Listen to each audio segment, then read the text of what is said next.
Hey guys, welcome back to my channel. So today I actually have a very oddly highly requested video. It's odd because I never thought any of you guys would want to see this, but apparently you are all very interested in my fake tanning tips, tricks and routines. So today I'm going to be talking you through just that. Now as you can see, I have a fresh layer of fake tan on, and I did actually film myself applying it so I could do some cutaways. Not gonna lie, filming yourself fake tanning is not the easiest thing to do because generally you're either naked or in your underwear, and I mean, I love you guys. I like to think we're good friends, but I'm not quite sure I'm ready to put my naked ass on the internet just yet. But anyway, I will be doing some like cutaways and showing you guys the products that I use and stuff like that. I just thought I would talk you through my entire routine, start to finish. And if you guys have any other questions, then you can leave them in the comment section down below. So if you do want to hear more about how I get bronzed up, then please keep watching. So my first tip is to refrain from shaving. Like anywhere, not for the rest of your life, but say for example if you know you're going to tan on the Saturday, shave your legs on the Friday, or even better, shave your legs on the Thursday. Leave it as long as you can, because when you shave your legs you sort of open the skin up a little bit, and that's why sometimes if you do tan straight after shaving your legs, you can kind of have tan gather around your pores and your follicles, and it kind of just looks like little tiny hairs or blackheads. Not the best look. So if you do want something that looks a lot more sleek and a lot more natural, then refrain from shaving your legs.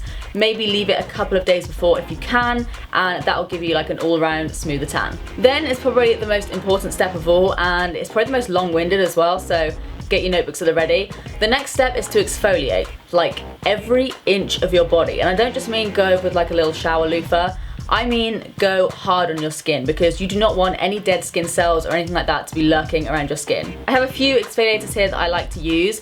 One of them is very cheap, and this is actually from Primark. It's a bit grubby, so excuse me, but this is just an exfoliating mitt. I think these come in like packs of 4 and it's like 99p or something, but these scrub your skin like nothing else. These are really good just for exfoliating your skin as you go along. So I actually use these, I'd say probably every other day, just to make sure that my skin is generally nice and exfoliated. But it's also really good for your tan, especially for like around your elbows and knees and areas like that. Then when it comes to the more manual exfoliators, like the actual granules, there is nothing better than a good old-fashioned coffee scrub. This one is by Frank, but to be honest, a lot of the coffee scrubs are pretty much the same. This is probably my favorite just because it smells amazing.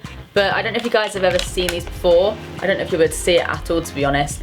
But I'm sure you've seen them on like Instagram and stuff like that. It's literally just coffee granules, and these are so exfoliating, and they really do scrub your skin like nothing else. If you have like any dry patches, say I get dry patches around my ankles, just like almost like around my foot, this just gets rid of it all, and it's not like a really abrasive, sort of painful scrub whatsoever. It's really nice, and if you use it in the morning, it wakes you up as well. So now that our skin is fully prepped, I like to have very hot showers. I don't know about you guys, so after my shower I tend to leave it for around about an hour or so, just to let my skin almost like relax, because obviously when you have a hot shower it can open up your pores, and again, same with shaving, you don't want the tan to just sit in those pores and then stay there and then look kind of gross. So if you do like hot showers, then I would maybe leave it for like an hour or so. Again, don't apply body lotion or anything like that, I'll move on to that in a second, but just leave your skin and just sort of let it almost cool down, and then you'll be good to apply your tan. Before going straight into the tan though, I do have another tip, and that is to apply moisturizer, just like any sort of body lotion moisturizer sort of thing,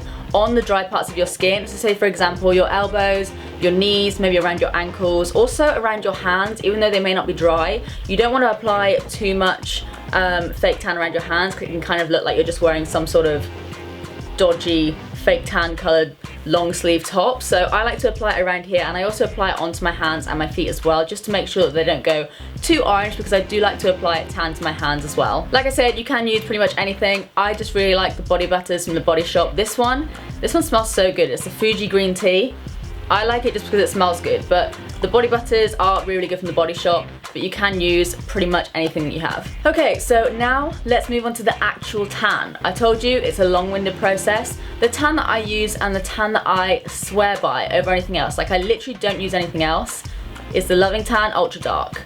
This is the best tan you will ever come across. If you like to be dark and very like olivey coloured almost, this is incredible. I am actually really pale naturally. I haven't been wearing fake tan as much recently because I ran out, but I'm actually naturally pretty damn pale. This turns me into this with one application, and it's literally like the most flawless tan ever. It doesn't really smell. All tans kind of have a bit of a fake tan smell, but this one, it smells so nice when you put it on. The other day I went in and spoke to Ollie and I had this on and he said, "Oh, you smell nice." What guy ever thinks a fake tan smells nice? This takes around 6 hours to develop. I leave it on for as long as I possibly can. Say for example, the other day I had it on at around 12, I think, midday, and I didn't take it off until 11 o'clock that night. So I had it on for the full 11 hours. You can get away with doing it for a little bit less, maybe if you're rushed for time or something, and I know they do like a 2-hour express or something, so if you are finding that you're low on time a lot, maybe check that one out. But if you want the darkest tan you've ever had in your life from a bottle, this is your guy. It does come all the way from Australia, but I promise you guys, it is worth the extra money you pay. I've tried everything from Saint-Tropez to Saint Moritz, I don't know what it's called, you know, the Saint-Tropez dupe. I've tried Fake Bake, what else have we tried? Sienna.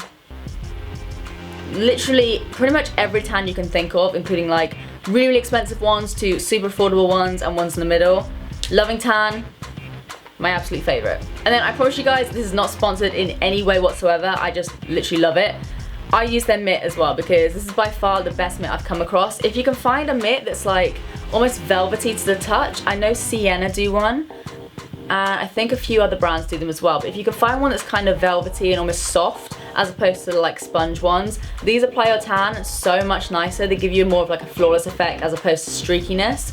So these are really good. Again, you don't have to get one from Loving Tan. They do one, I love it, but you can also find them possibly in like Boots, Superdrug and things like that, because I know that a few other brands that you can pick up easily do them as well. So when it comes to actually applying my tan, to be honest, Loving Tan is pretty foolproof. I maybe use 1 or 2 pumps for like my limbs, and then 1 or 2 pumps for my legs, maybe 3 pumps sometimes. I use a pump for my bum, I use a pump for my boobs, I use a pump or 2 for my belly, and then I kind of just rub it all around. And it is pretty foolproof, to be honest. I don't have any special routine or anything like that. One thing that I do is near the end of my sort of tanning session, when there's still a bit of tan left on the mitt, I'll go over my hands just kind of a little bit like this. So I'll keep my hands straight.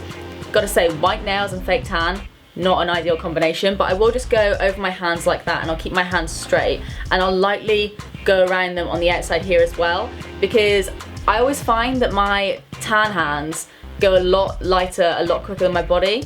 So I end up having like a tan body, but then I'll take off my shoes somewhere and I'll just have these immensely pale feet, or like pale palms of my hands. I like to give the illusion that I am tanned through and through. So I like to tan my hands. Some people may not, but I feel like as far as tanned hands go, these don't look overly orange. Again, I have only just taken this off, but in like 2 days, it'll look super natural. Same goes for my feet. I'm not going to demonstrate with my feet, but it's the same sort of thing. Feet nice and straight, just go over like that, literally. And I don't tend to bend my hands or anything like that, purely because I don't want to get any of the tan in between my knuckles, because then, you know, when your hands are like this, as you can see, it already catches in your knuckles a little bit, but if I had my hands like this and I applied the tan, I would just look like I had the brownest knuckles ever. So I keep my hands straight, and I just find that gives me the best sort of tanned hands that I can get. Now I'm sure all you fake tanners out there know the struggle with reaching that little part of your back, like that little tiny section that you can never get, that you normally have to go and ask your boyfriend or your friend or your mum or whatever to fill in that little part. I have found 2 things. That one of them is actually in the washing machine, but one of them is this, again, by Loving Tan, but this is called their Easy to Reach or something. As you can see, it's very freshly used. But the idea with this is you literally apply your tan to this and just give it a good old scrub. And there's also another mitt thing that I sometimes use. Like I said, it's in the washing machine right now, and it's called the Got Your Back by Bronzy, I think it is. And it's basically a long tanning mitt, kind of looks like oven gloves, and you can literally just sort of do this. I think I prefer this because it's a bit more precise, and the Bronzy you can't really get in the exact positions, whereas this one you can. But they both do pretty much the exact same thing. So if you do struggle and you do want to reach that little spot in your back, then both of those are really good. I'll leave links to them down below.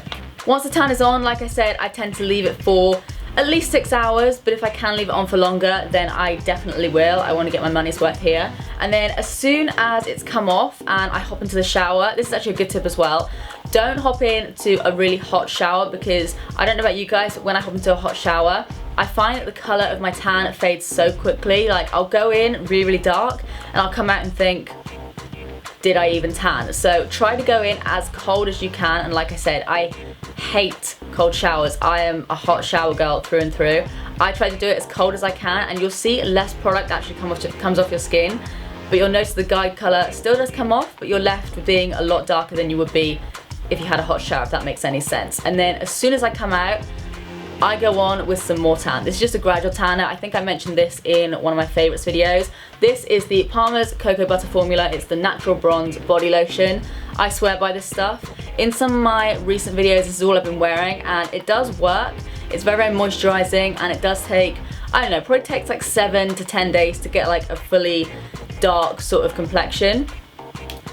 But it is really, really good, and I find it amazing for topping up, because obviously when you tan, you don't want it to go patchy or anything like that, and the best way to do that is to make sure you stay moisturised, stay hydrated. I hate water. I force myself to drink it purely because it keeps my tan on a lot more easy. But yeah, chuck on a load of moisturiser. It does help if it's like a gradual tanning moisturiser. It will just keep you looking a little bit darker, especially when you get to like the end of your tan cycle.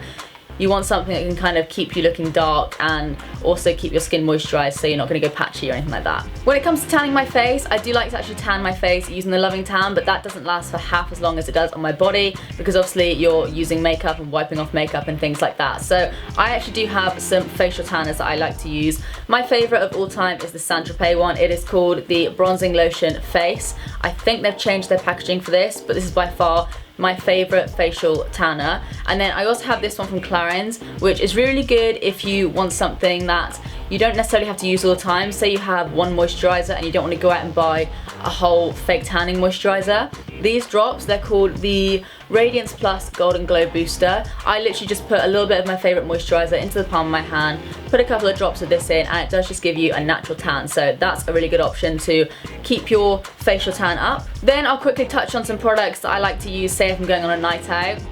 When do I ever go on a night out? Or if I just want to take like really nice photos or something like that.